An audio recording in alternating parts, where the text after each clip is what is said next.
আমি দুঃখ প্রকাশ করতে চাই, আমাদের এই পদযাত্রার কারণে বাংলাদেশের বিভিন্ন জায়গায় কিছুটা জনদুর্ভোগ হয়েছে, আমাদেরকে বিভিন্ন জায়গায় বাধা দেওয়া হয়েছে, হামলা করা হয়েছে, কিন্তু আমরা থেমে যাইনি।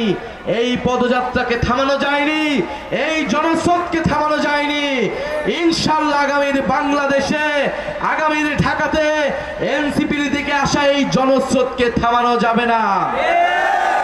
প্রিয় সংগ্রামী ঢাকা জেলাবাসী, সারা দেশে আমরা ঘুরলাম, আমাদের কি অর্জন হলো? আমরা মানুষের কথা শুনতে গিয়েছিলাম। গণ অভ্যুত্থানের পরে বাংলাদেশের সাধারণ মানুষ এখন কেমন আছে, আমাদের শহীদ পরিবাররা কেমন আছে, আমাদের আহত যোদ্ধারা কেমন আছে, আমরা দেখেছি তারা ভালো নাই। এটা আমাদেরকে কষ্ট দিয়েছে, এটা আমাদেরও ব্যর্থতা যে গণ অভ্যুত্থানের 1 বছরের পরেও আমরা এই দেশকে আমাদের আকাঙ্ক্ষা অনুযায়ী পরিবর্তন করতে পারি নাই। কিন্তু আমরা আমাদের আকাঙ্ক্ষা থেকে সরি নাই। আমরা দেখেছি অনেক শক্তি যারা আমাদের সাথে আন্দোলনে ছিল, তারা গণ অভ্যুত্থানের আকাঙ্ক্ষা থেকে সরে গিয়েছে। গণ অভ্যুত্থানকে কেবল ক্ষমতার পট পরিবর্তনের একটা আন্দোলনে পরিণত করেছে। কিন্তু আমরা বলেছিলাম সেই 3রা আগস্ট, আমরা আজকেও বলেছি, আমরা পদযাত্রার প্রত্যেকটি জেলায় বলেছি, গণ অভ্যুত্থান ছিল নতুন বন্দোবস্ত তৈরির আন্দোলন, মানুষের গণবিস্ফোরণ। আমরা সারা দেশে মানুষের কথা শুনেছি, আমরা শুনেছি কৃষক চায় তার ফসলের ন্যায্য দাম, শ্রমিক চায় তার ন্যায্য মজুরি, তরুণরা চায় কর্মসংস্থান, মেধার মূল্যায়ন এবং রাজনৈতিক নেতৃত্ব, মধ্যবিত্ত চায় মর্যাদাপূর্ণ জীবনযাপন, শিক্ষার অধিকার, স্বাস্থ্যের অধিকার। আমাদের সাধারণ মানুষ চায় একটা বৈষম্যহীন বাংলাদেশ। আমাদের আলেম সমাজ চায় ধর্মীয় মূল্যবোধ সম্পন্ন সমাজ। আমাদের সংখ্যালঘু সম্প্রদায় চায় নাগরিকের সমান অধিকার এবং নিরাপত্তা। আমাদের নারীরা চায় সিদ্ধান্ত গ্রহণে অংশগ্রহণ এবং ক্ষমতায়ন। আমাদের ব্যবসায়ীরা চায় চাঁদাবাজ সন্ত্রাসীদের কাছ থেকে নিরাপত্তা। আমাদের চরাঞ্চলের মানুষ চায় ভূমির অধিকার।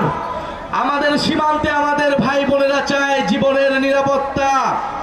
আমাদের নদী পাড়ের মানুষরা চায় নদী ভাঙনের হাত থেকে রক্ষা।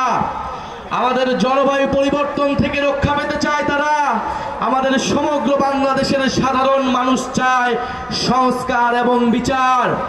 আমাদের গণ অভ্যুত্থানের আহত যোদ্ধারা, শহীদ পরিবাররা চায় গণ অভ্যুত্থানের সাংবিধানিক স্বীকৃতি, গণহত্যাকারীদের বিচার।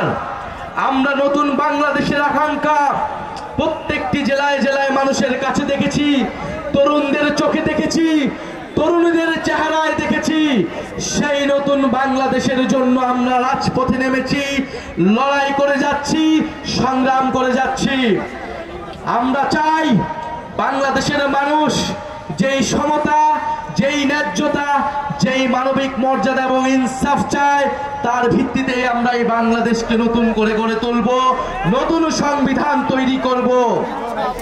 এই বাংলাদেশে 47 সালে আমরা লড়াই করেছিলাম ব্রিটিশ উপনিবেশের বিরুদ্ধে। 71 সালে আমরা পাকিস্তান হানাদার বাহিনীর বিরুদ্ধে লড়াই করেছিলাম। 24-এ আমরা ভারতীয় তাবেদার মুজিববাজি বাহিনীর বিরুদ্ধে আমরা লড়াই করেছিলাম। আমাদের এই ঐতিহাসিক সকল লড়াইয়ে আমাদের এই জনগণের আকাঙ্ক্ষা ছিল সমতা, ন্যায্যতা, মানবিক মর্যাদা এবং সামাজিক ন্যায় বিচার।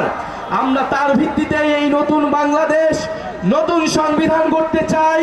আমরা এই পদযাত্রার মধ্য দিয়ে জাতীয় নাগরিক পার্টি কেমন বাংলাদেশ চাই সেটা আমরা বলেছি। আমরা আগ্রাসন মুক্ত বাংলাদেশ চাই, বৈষম্যহীন বাংলাদেশ চাই, দুর্নীতি মুক্ত বাংলাদেশ চাই। আমরা একটি অন্তর্ভুক্তিমূলক বহু সংস্কৃতি ভিত্তিক বাংলাদেশ চাই। আমরা ধর্মীয় মূল্যবোধ সম্পন্ন বাংলাদেশ চাই। আমরা এমন বাংলাদেশ চাই যেখানে সকল নাগরিকের মর্যাদা নিশ্চিত করা হবে, সকলের সমান অধিকার থাকবে, মেধা এবং যোগ্যতার মূল্যায়ন হবে, চাঁদাবাজ এবং সন্ত্রাস থাকবে না, রাজনৈতিক সংস্কৃতির পরিবর্তন হবে। আমরা এরকম বাংলাদেশ চাই। সেই বাংলাদেশের জন্য গণ অভ্যুত্থানে আমাদের ভাইয়েরা, আমাদের বোনেরা জীবন দিয়েছিল, রাজপথে নেমেছিল, আমানত হিসেবে এই দেশটাকে আমাদের কাছে দিয়ে গিয়েছে। আপনার আমার দায়িত্ব এই দেশটাকে নতুন করে গড়ে তোলা, শহীদের আকাঙ্ক্ষা অনুযায়ী বাংলাদেশকে পুনর্গঠন করা। সেই পুনর্গঠনের, সেই নতুন দেশের আকাঙ্ক্ষা নিয়ে ৩রা আগস্ট আমরা জড়ো হচ্ছি শহীদ মিনারে। আপনারা ঢাকা জেলার প্রত্যেকটি প্রান্ত থেকে, সাভার আশুলিয়ার প্রত্যেকটি প্রান্ত থেকে শহীদ মিনারে জড়ো হবেন। শহীদ মিনারে আমরা যেভাবে গত বছর নতুন বন্দোবস্ত এবং ফাঁসিবাদী ব্যবস্থা বিলোপের ডাক দিয়েছিলাম, এবারও ইনশাআল্লাহ আমরা নতুন বাংলাদেশের ডাক দিব।